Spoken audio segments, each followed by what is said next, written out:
Good morning, everyone. Welcome to Talk in Davos, a series of conversation that will take us to discuss topics that were mentioned in either Shaping Davos or topics that are hot to the millennials with special guests here at the World Economic Forum annual meeting in Davos.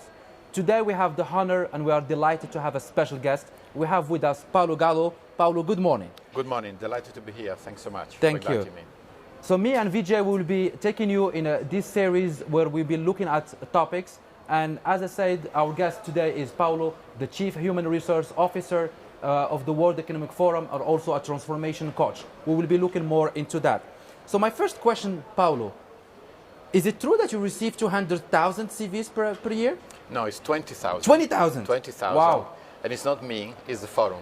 Okay, but that's really... Yeah. Well, it's quite impressive because there are so many people that are genuinely interested to join the organization, and we have about 100 to 120 vacancies per year. So as you can imagine, we have a ratio of probably 40 to 200 candidates per job, which makes the competition extremely hard. That's inspiring. All right, and you mentioned that you're a transformation coach. How do you distinguish between change and transformation? Change when you end up doing more the same in a different place in the job setting, and transformation when you become from a frog to a prince. So when you really change some of the parameters, some of the assumption, and you go to a different place in your life, in your journey as a professional. So I think it's much more interesting to work on this domain than just helping people to change jobs. In one of your quotes, which was retweeted by a lot of shapers, you said, if we fence people in, we will only create sheep. Yes. What do you mean exactly by that? The control doesn't work. It doesn't work with my daughter, it doesn't work with human being. And just 5 seconds, I saw a TV show recently called Jessica Jones, and it's a story of a very psychopathic that imposes his view and his thoughts on people, and he makes them doing terrible things. No? And the entire show can be seen like what are the effect on people when they've been told to do something they don't have control.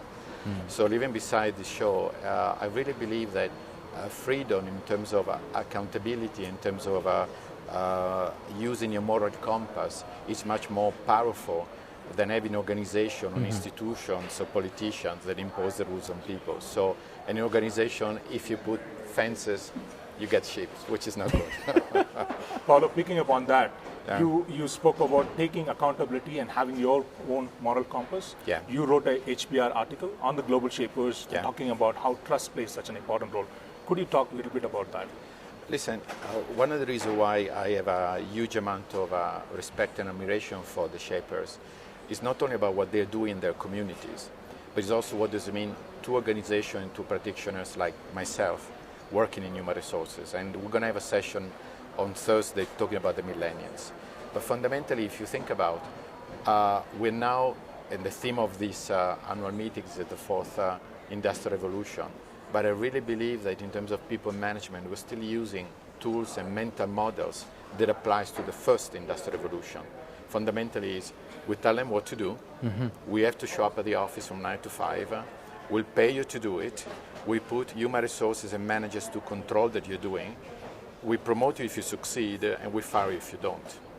And so it's a very, very, may I say, mechanic process in which we try to manage human resources and people in organizations. Now, the Global Shaper comes, they say, honestly, none of them works because we don't show up in an office, you don't pay us, we do amazing things, we have nobody who controls us, and we get phenomenal results. And so to me, the shapers have, let's say, a double reading. Their impact in their communities, but most importantly, the meaning of dismantling mental models that makes no sense anymore, that can help us to think differently about managing people in organizations. Very inspiring. Really, really thank you. I mean, we're really getting comfortable in those beanbags with this informal discussion with Paolo. And really listening to you, I'm thinking, who inspires Paolo? Okay. Well, many people, and perhaps I can summarize in 2 little stories. One is my daughter. And the second one is a person I'm going to meet at 1:30. Her name is Ngozi, and is one of the, to me, most phenomenal leaders I've ever met in my life. I'll give you an example. we have adopted our daughter when she was 18 months, and when she was 4 and 5, we moved back to the United States. So she showed up at school, and a few days later, a child in a recess, 3 or 4 years older than her, pushed my daughter to the floor and said, "Shut up, you've been adopted." And so my daughter stood up and went to him, and that's what she said. I'm not making up, it's really true. And that's what she said. I said, I feel sorry for you because you were born and I was chosen. And so to me, it was a phenomenal moment of leadership on how your mental models, your attitude to life really is, to me, the most important dimension of being a leader. Yeah. It's not only about education, it's not about CVs, it's about how you frame issues, how you frame problems. The second one, Ngozi, I'm a huge fan of her. I'm so delighted to meet her in literally a couple of hours. This is a person that has fought phenomenal battles to change and to modernize the World Bank. I had the honor to work with her. And also the person that had the courage of her convictions every single day. And I've learned so much from her, and is a person that inspires me a lot. Paolo, you keep talking about mental models. Yeah. Just for the interest of the audience and, of course, for me, can you expand it a little bit? Sorry, mental models is fundamentally the way your operating system, the way you frame issues in your life. No? So there is a psychology, for example, that speaks about do you have a growth mindset or do you have a fixed mindset? Growth mindset means whatever you're doing, you know that you can learn and you can actually improve. The fixed mindset means if I'm not good, I'm not going to be good for the rest of my life. Mm-hmm. So the mental model is fundamentally the way you frame and you see life, are the lenses in which you read situations in life.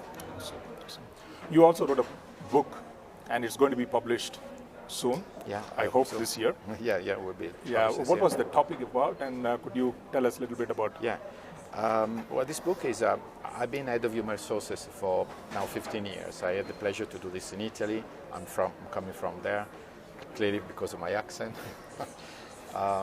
in UK, in United States, and now here in Geneva, and I've seen.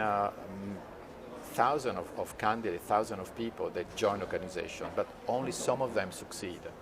And I was wondering why. And there isn't a correlation between, in my view, education and success. There is something else, mental model maybe. And so I was trying to put in writing my thoughts, and then I decided to write a book, which fundamentally boils down to you have to decide, you understand and grasp what is your passion in life, even before worried about compensations and benefits or job description, what you're really good at, what gives you energy. Choose an organization that fit with your moral values, and then try to understand the price that you have to pay to have a good career, and make the right choices. So to me, it's more about helping people to make right professional choices and give them some mental models, some tools to help them to get there. Awesome. And so it's mainly addressed to young people that probably struggle a bit at the beginning of their career. So we are watched by a lot of millennials, and you have a lot of accomplishments. So if you have to share the highlights of your leadership journey and some of the tips or advice that you can give the millennials, what will it be? Well, first of all, I'm not so sure I have a lot of accomplishment. For me, yes. Secondly, I'm even sure that I don't have any advice. But listen, it's really remaining authentic in situations where perhaps you're forced not to be this way. Mm-hmm. And when I'm being authentic is fundamentally remaining grounded on your values, on who you are as an individual. And let me give you a specific example. When you're head of human resources, it's technically not so difficult, but politically an amazingly difficult role. Yes. Okay? So you're constantly in a very political debate where at times, and this is not what he's asking, by the way, at the World Economic Forum, but at times you may be asked to do stuff that is against your values. Mm-hmm. Okay? So when this is the case, what do you do? And maybe one example, once I got a job offer, I ended up in an organization, and the salary that I would have made is 6 times higher than the money that I'm making right now, 6 times higher. But the very first day, they asked me to fire 10,000 people. Wow. Well, I resigned after 2 minutes. I went back to my office, I had a coffee, I returned and said, I can't do that. So on one side, of course, I was sorry not to make this money, which I've never seen. and I will never see it again. On the other side, I have no doubt that I don't want to build a reputation to be a guy that gets 10,000 people out of the door in 6 months. So you're constantly, let's say, pushed to take decision, and if decisions are above or behind what you're prepared to do in your personal life because of your values, just walk away. Just walk away. You'll be fine. Very interesting. And how do you see the world evolving in terms of talent, in terms of human resources, job descriptions? But in a way, I tried to answer earlier by saying that some of the assumptions, some of the mental models that I'm referring to are no longer valid. So this employment for life, the 9 to 5, this loyalty to an organization for the rest of your life are things that are no longer applying. So we need really to rethink heavily everything. And what I mean by this is a working arrangement, the way you reward people. And I'm just the last example by my daughter, which is really she's my hero. One of the things that I've learned from her when she came to our life, that the question that she asked me the most is, Daddy, are you proud of me? Daddy, are you proud of me? So that fundamentally means that people want, they don't want bonuses and promotion. They want to be recognized. They want to be thanks. They want to have a human connection. And if they see this organization, they give the best. Otherwise, you become a bit of a mercenary in which you work in exchange some money. And that's really drive up relationship in organizations. So tomorrow you'll be speaking in the Shaping Davos session on public service and millennials. Yeah. Can you give us already some insights about these sessions? Listen, I maybe I wouldn't say repeat mechanically, but maybe go back to some of the issues that I raised. And also has the connection is about how do you help people to work in the public sector. And to me it's very interesting. I'll give you maybe another little story. When I was working at the World Bank, I was very lucky because I work in 80 different countries. So I went around the globe. And one of the countries that struck me the most, the country that I immensely love, is Ethiopia. Ethiopia is a fantastic country with fantastic people, so intelligent, so really, I'm in love with this country. Point is, even if they got a lot of, let's say, grants and a lot of maybe some options, they don't have the resources to implement a lot of the projects that they can apply. And so you really see that despite wonderful strategies, etc., the fact they don't have civil servants working, for example, in the Ministry of Finance or the Ministry of Education, impair the capacity to progress. So I really witnessed and I saw it, and I was there, how countries could get out of this, not by having wonderful strategies, new cabinets and money, just having the right people to do it. And if you don't have this, it doesn't happen. So I think maybe we can do something about it that could help organizations and countries to go in a better journey. Sure. And now, recently, there is this shift in terms of management, moving more into self-management and self-governance. There are things like how do we reinvent organizations. What are your thoughts on that? Do you think self-management is something that can be adopted across? But listen, the way I see is we had for many years, going back to mental models, a very heroic vision of a leader. So the Superman or the Superwoman, usually a Superman, that is invincible. They have all the answer, all the solutions. Well, that doesn't work. For many reasons. First of all, because it's not only a Superman, it could be a Superwoman, it could be something that comes from a different background, like the three of us, for example.